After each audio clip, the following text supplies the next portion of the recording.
তো দেখুন আমার মাশাআল্লাহ কবুতরের গোশতটা রান্না করা হয়ে গেছে। তো কেমন হয়েছে অবশ্যই জানাবেন কমেন্ট করে। কালারটা কিন্তু মাশাআল্লাহ অনেক দুর্দান্ত হয়েছে।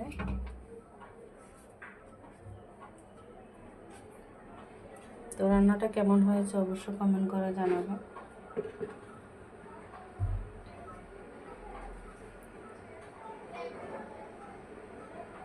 অনেক লোভনীয় হয়েছে।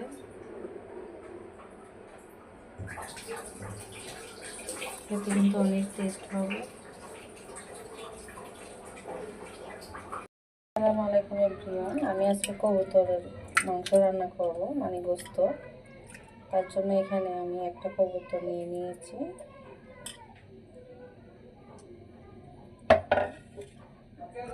তো আমি এখন দিয়ে দিব এখানে জিরার গুঁড়াটা দিয়ে দিলাম ফার্স্টে। ধনিয়ার গুঁড়াটা দিয়ে দিলাম। আমি এখানে মরিচের গুঁড়াটা দিয়ে দিলাম। হলুদের গুঁড়াটা দিয়ে দিলাম। স্বাদ মতো লবণটাও দিয়ে দিলাম। তো আমি যেহেতু একটু মরিচ বেশি খাই যার জন্য একটু দিলাম।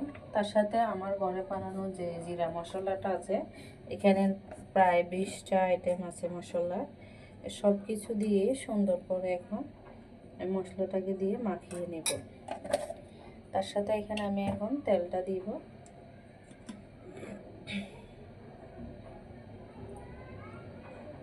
যেহেতু কবুতর একটা, তার কারণে এখানে মশলাটা কম দিতেছি, মানে তেলটা একটু কম দিলাম। তো একসাথে আমি সুন্দর করে মাখিয়ে নিয়েছি। আমি এখানে পেঁয়াজটাও দিয়ে দিয়েছি। তো একসাথে আমি বাজি করে নেই, মানে মশলাটা কষাই নেই, আমি এখানে সুন্দর করে মাখিয়ে নিলাম সব কিছু। তো আমার কবুতরটা মাখানো হয়ে গেছে। এই পর্যায়ে আমি একটু পানি দিয়ে আমি হাতটা ধুয়ে নিব।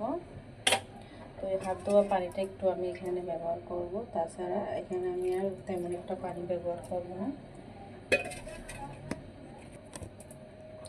রসুন বাটাটাও দিয়ে দিলাম। রান্না করব তার জন্য এখানে একটা কবুতর নিয়ে নিয়েছি। এটা সুন্দর করে আমি আজকে রান্না করব, আপনার সাথে অবশ্যই শেয়ার করব কিভাবে রান্না করি। এটা অনেকটা আর একটু পরিষ্কার করতে হবে, ছোট ছোট যে এগুলো আছে একটু পরিষ্কার করে নিলেই হবে। রান্না করা হয়ে গেছে।